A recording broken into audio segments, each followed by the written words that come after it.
Assalamualaikum, salam sejahtera. Untuk sesi ini kita akan sambung lagi PDPR kita. Masih lagi dalam tema 1, kemasyarakatan, unit 3, masyarakat berilmu. Untuk sesi ini kita akan menyentuh bahagian tata bahasa.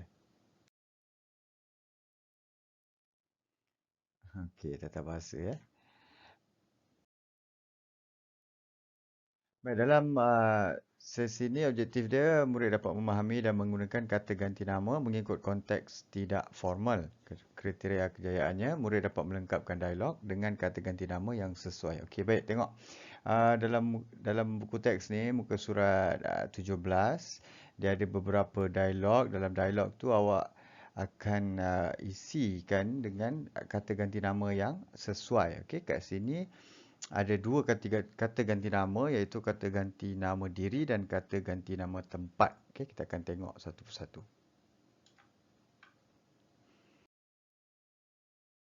Okey, kata ganti nama. Okey, kata ganti nama terbahagi kepada dua lah. Okey, kata ganti nama diri dan kata ganti nama tunjuk. Okey, kat sini. Tunjuk ada, diri pun ada. Okey, macam ni 4 orang ni kita nak panggil apa? Kalau seorang kita nak panggil apa? Kalau dia tunjuk jauh tu nak panggil apa? Tunjuk dekat ni nak panggil apa? Okey, kita akan tengok nanti. Okey, kata ganti nama diri digunakan untuk menggantikan kata nama. Dia terbahagi kepada 3, kata ganti nama diri pertama, kedua dan ketiga. Okey, kata ganti nama diri pertama ni merujuk kepada orang yang sedang bercakap. Okey, orang yang sedang bercakap. Macam cikgu sekarang, kalau cikgu nak gantikan cikgu ni kepada kata ganti nama diri, cikgu akan tukar kepada saya. Saya sedang bercakap. Nampak tak? Saya sedang bercakap. Dalam kata ganti nama diri pertama ni, dia terbagi kepada dua juga, iaitu tunggal dan jamak. Jamak ini bermaksud banyak, ramai, lebih daripada seorang. Okey, kalau tunggal ni satulah. Contohnya, saya, aku, better. Better ini digunakan dalam bahasa laras istana. Okey, dalam laras bahasa istana. Merujuk kepada raja atau sultan. Jamak ni maksud ramai. Tengok, kami, kita. Kami ingin pergi ke kantin. Contoh kami, maknanya ramailah. Kata ganti nama diri kedua merujuk kepada orang yang sedang diajak bercakap. Contoh kita, saya sedang bercakap dengan anda. Maksud anda tu awak lah, awak yang sedang dengar. Okey, itu maksudnya orang yang sedang diajak bercakap. Kata ganti nama diri kedua. Dia juga terbahagi kepada tunggal dan jamak. Okey, kalau satu tunggal, anda, engkau, tuanku, itu merujuk kepada seorang. Ada lagi contoh-contoh lain. Okey, nanti awak boleh carilah, boleh pelbagaikan sumber carian awak. Dalam jamak pula dia ada kalian. Kalian ini merujuk kepada jamak, ramai orang, ramai. Kalian hendak pergi ke mana? Awak pun cakap, kami hendak pergi ke kantin. Okey, kata ganti nama diri ketiga. Ketiga ni bermaksud orang yang sedang diperkatakan. Macam mengumpat pula tapi tak mengumpat sebenarnya. Kita sedang bercakap tentang orang yang tiada di situ, tiada dalam perbualan kita. Okey, contohnya, dia juga terbahagi kepada dua, tunggal dan jamak. Okey, contohnya dia baginda beliau. Okey, dia baginda beliau. Ini ialah merujuk kepada tunggal seorang. Jamak pula mereka. Contoh ayat untuk kata ganti nama diri ketiga ni.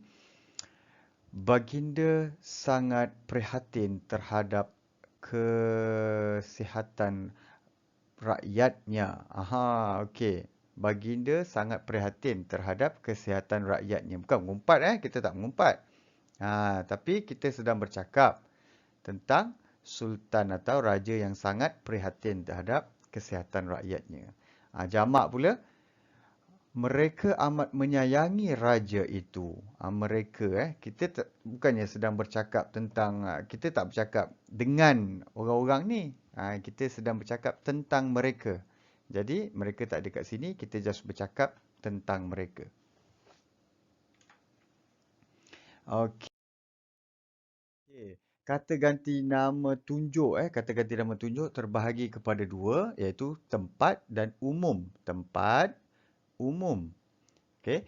Tempat tu merujuk kepada tempat lah. Situ, sana, sini. Kata ganti nama tunjuk umum pula merujuk kepada perkara atau benda. Itu ataupun ini.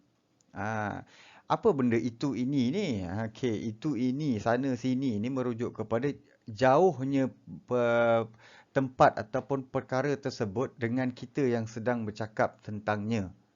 Contohnya itu. Itu ni bermaksud benda itu atau perkara itu jauh daripada kita ketika kita sedang bercakap tu. Jauh lah. Jauh macam mana punya jauh? Senang cerita, kalau melebihi depangan tangan awak, dia akan jadi itulah, senang cerita. Tolong ambilkan pensel itu. Bukanlah jauh, pensel tu jauh sangat. Tak jauh pun. Kalau kita bangun daripada tempat duduk kita, kita ambil dekat je. Tapi nak menunjukkan penggunaannya. Ini pula bermaksud benda yang dalam jangkauan anggota badan kita lah. Tangan kita contohnya. Begitu juga dengan situ, sana, sini. Tapi ini pelik sikit, dia ada tiga. Situ, sana, sini. Okey. Macam mana kita nak pakai ni? Okey. Sini tu bermaksud dekat dengan kita lah. Situ tu bermaksud jauh. Tapi sana ini bermaksud jauh yang mana kita tak nampak. Di belakang bukit sana. Di belakang pintu sana. Maksudnya benda itu jauh yang mana sampai mana kita tak boleh nampak dia. Macam itulah lebih kurang. Kalau salah, tak apalah, kita belajar lain kali. Okay? Alright. Okey, baik. Itu saja untuk sesi ringkas ini untuk tata bahasa. Nanti tolong lengkapkan tugasan yang cikgu bagi dalam awak punya tugasan lah. Okey? Assalamualaikum. Salam sejahtera.